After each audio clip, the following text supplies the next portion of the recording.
The mountain air felt different that evening. Margaret Chen stood at the window of her father's cabin, watching the sun paint the pine trees in shades of rose and gold. She had once hiked these trails. Now, the wheelchair beneath her felt like an anchor to a life she barely recognized. Her father, Margaret Chen, CEO of Chen Industries, had brought her here, hoping the quiet would heal what medicine could not. But Margaret knew better. The car accident had taken more than her ability to walk. It had stolen her future, her independence, her very sense of self. "There's someone I'd like you to meet," Richard said gently, his silver hair catching the fading light. "A physical therapist. His name is Daniel Cooper." Margaret's jaw tightened. "How many therapists does this make, Dad? 12? 15? I'm done being someone's rehabilitation project. Just meet him, please." That's when she saw him. Daniel Cooper walked up the gravel path in a simple navy shirt and jeans, his presence somehow both unassuming and solid. He was younger than the specialists her father usually hired, probably in his early 30s, with kind eyes that seemed to actually see her. Not just her wheelchair. Their first conversation happened at twilight. Right there on the path between the cabins. "I'm not here to fix you," Daniel said simply, his voice steady and warm. "I'm here to help you remember what's still possible." Margaret felt something crack inside her carefully built walls. "And what makes you think anything is possible?" Daniel knelt down, meeting her eyes at her level. "Because I've watched my daughter do the impossible every single day." Over the following weeks, Margaret learned that Daniel was raising his 8-year-old daughter Emma alone. His wife had passed away 3 years ago, and he had rebuilt his life one small choice at a time. Their sessions began simply. No grand promises, no miracle cures. Just Daniel, showing up every morning with patient determination. "Feel the muscles in your core," he would say, his hands supporting her back as she worked on her balance. "They're still there, Margaret. They still remember." Some days were brutal. Margaret would break down in frustration, tears streaming as her body refused to cooperate. Daniel never looked away from her pain. He simply handed her water, waited, and when she was ready, quietly said again. But there were beautiful days too. The morning Margaret held her seated position for 30 seconds without support. Daniel's face broke into a smile that rivaled the sunrise. When she managed to transfer from her wheelchair to a regular chair by herself, she laughed for the first time in months. And the sound echoed through the wooden cabin like music. One afternoon, Emma came to visit. The little girl approached Margaret's wheelchair with the fearless curiosity only children possess. "Does it hurt?" Emma asked, touching the wheel gently.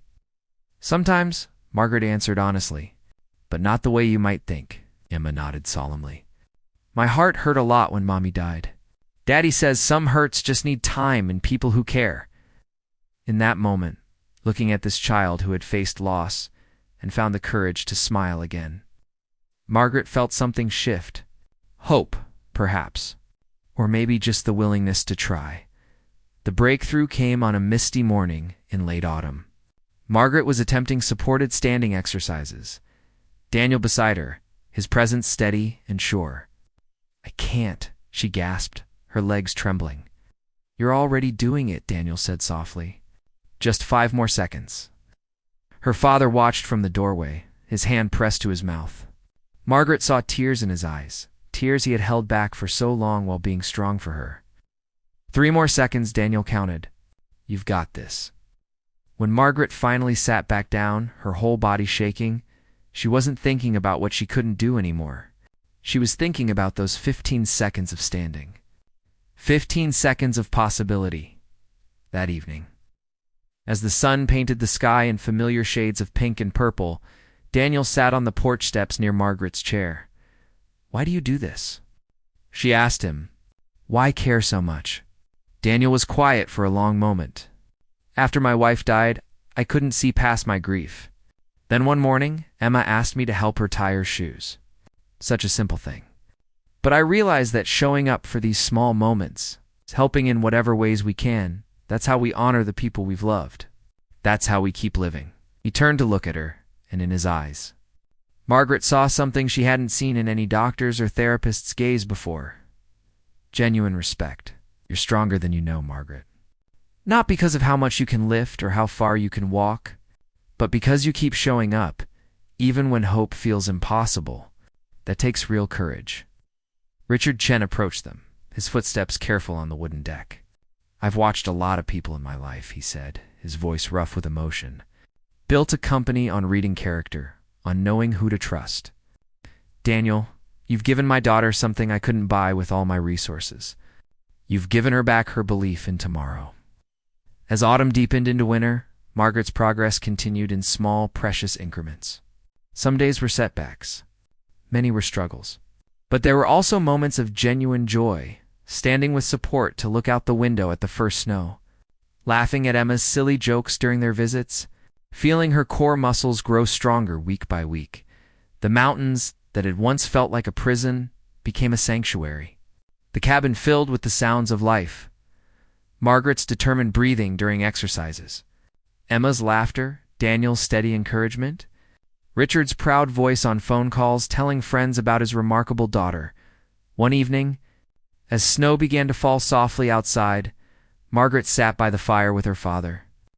Daniel and Emma had just left, and the cabin felt warm with their lingering presence.